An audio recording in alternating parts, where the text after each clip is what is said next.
At the Abraham Lincoln Bookshop, if it's on our shelves, it's history. And you speak about the agrarians in your book. Uh, who were they? What were their views? And especially of Lincoln. Well, the agrarians were a group of intellectuals centered around Vanderbilt University in the 1920s and 1930s. Men like Allen Tate, Robert Penn Warren, I'm thinking Donald Davidson, if I'm not mistaken, Frank Owsley, and others. And they became famous for a collection of essays that they wrote and published. I think it was 12 essays, and it was called "I'll Take My Stand," and it was a defense of the agrarian way of life, kind of a opposition to industrial capitalism. And some of them, and I think Owsley might have been one of the ones that was most vocal about this, that it was seen that the post-war era was seen as an invasion of northern corporations and exploitation of the South's resources after the war, and that this idea that nothing really good had come out of Reconstruction except more exploitation of the South. So they're writing out of this perspective that they believe this agrarian way of life, this organic society, is a better way to live, farming versus factory work and so forth. And some of them were quite anti-Lincoln. Donald Davidson, for one, was, and that's part of my story in the fourth chapter of the book. And I think it was that Davidson, for example, that said that if we ever have fascism in America, it will be Abraham Lincoln will be one of the causes of that occurring. Well, you write that this loathing crowd could become influential again. You mentioned toward the end, and I was kind of curious about that. What is that crowd then today? How might they become more important? And was this book maybe a warning about that as well? Well, I think in a way, sure. I mean, I think, look, they've always had influence. I mean, I'm not going to say that the people who hate Lincoln are the majority of Americans. They're not, but they have always had influence, and and certainly in local areas they can have a great deal of influence.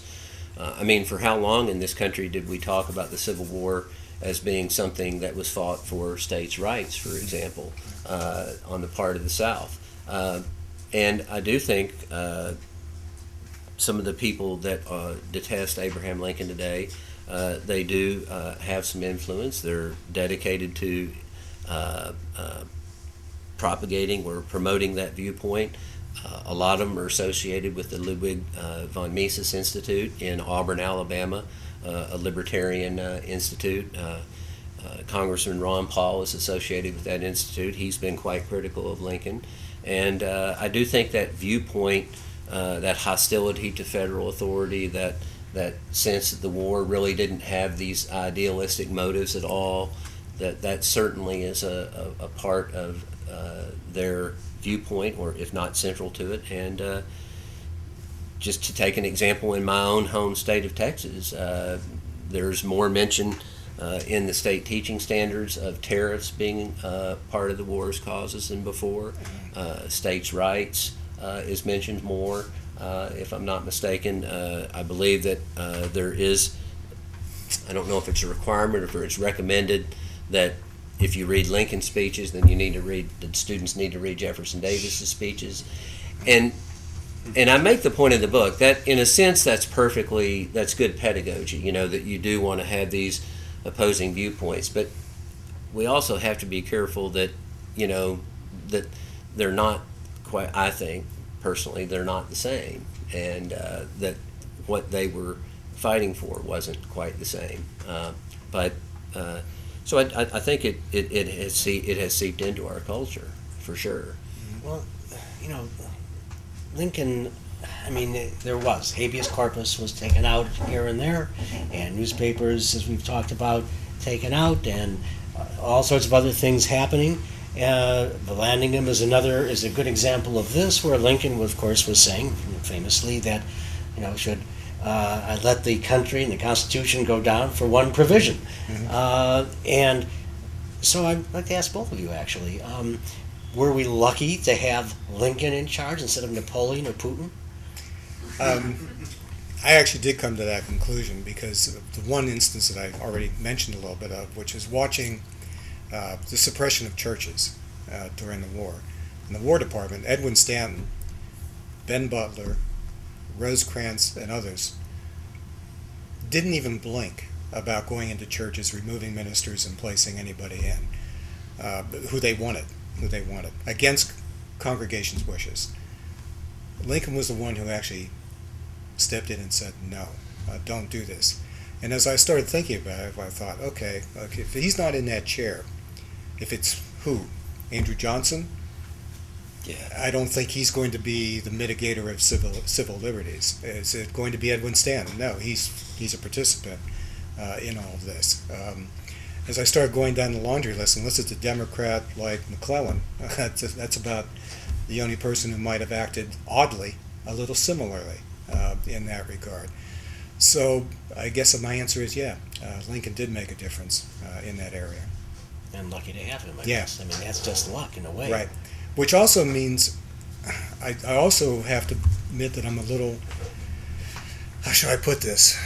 I don't know that I want to actually make him a precedent because I don't know if I trust others to follow his wisdom. And it's not enough for me to say, well, Lincoln did it this way. Because I don't know that everybody that we have today in public office has the wisdom that he showed in that particular time. Right, and I think that we do often forget how, the Civil War that time period was unlike any other in our country's history. And, so in that sense, I think, I agree with you, I think we were really lucky to have Lincoln. I think just that the election took place at all in 1864. There were figures who that might not have been the case. Right. I think we were lucky, in 1860 when Lincoln was elected.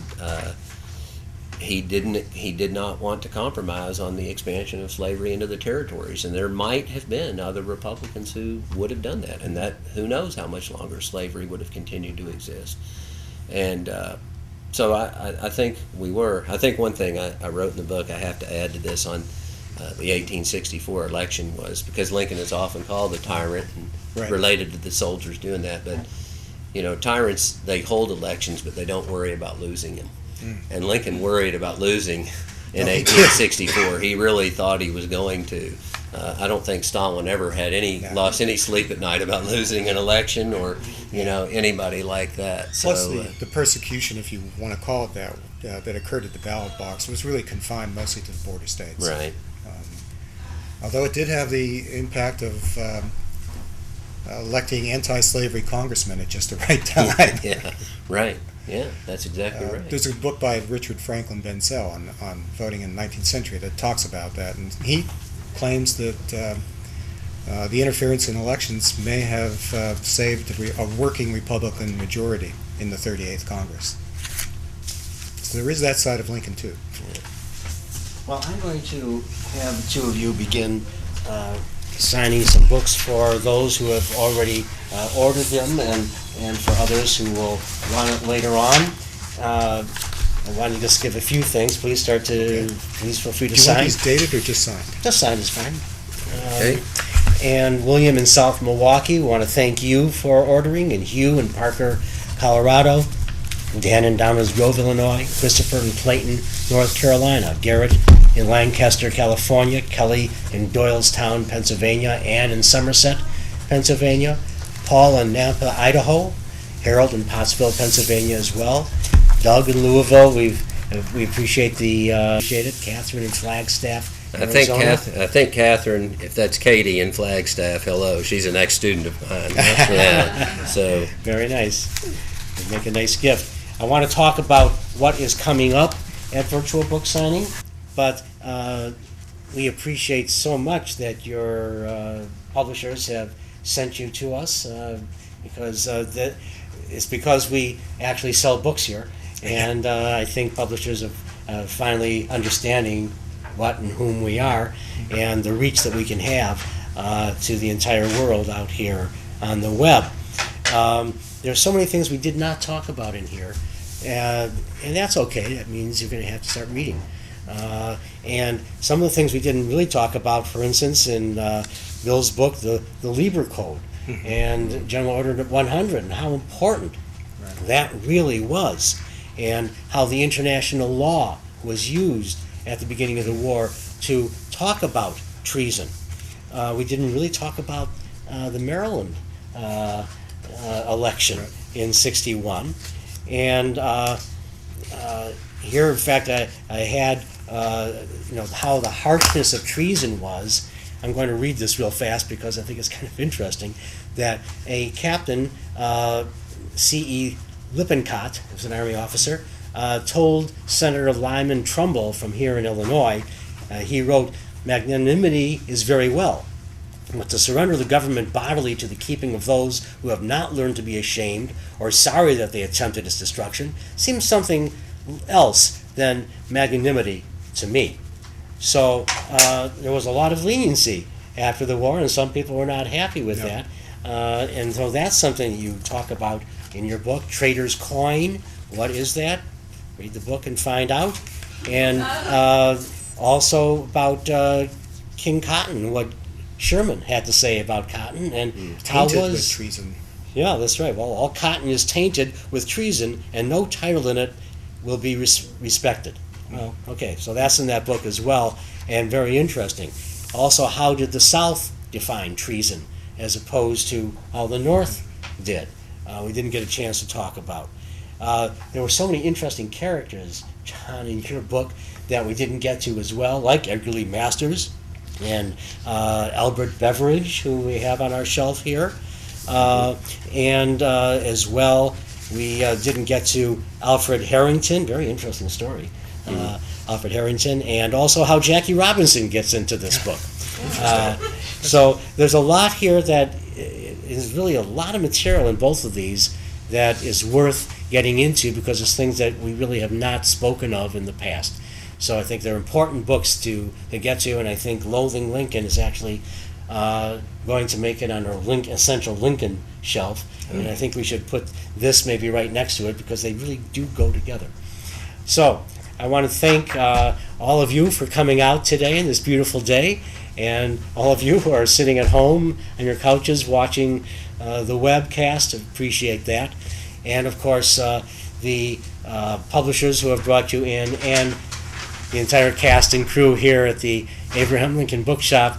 We couldn't do this without them positively, and we thank them. Come back again to virtual book signing June 14th, and we'll have some more fun. Thank you.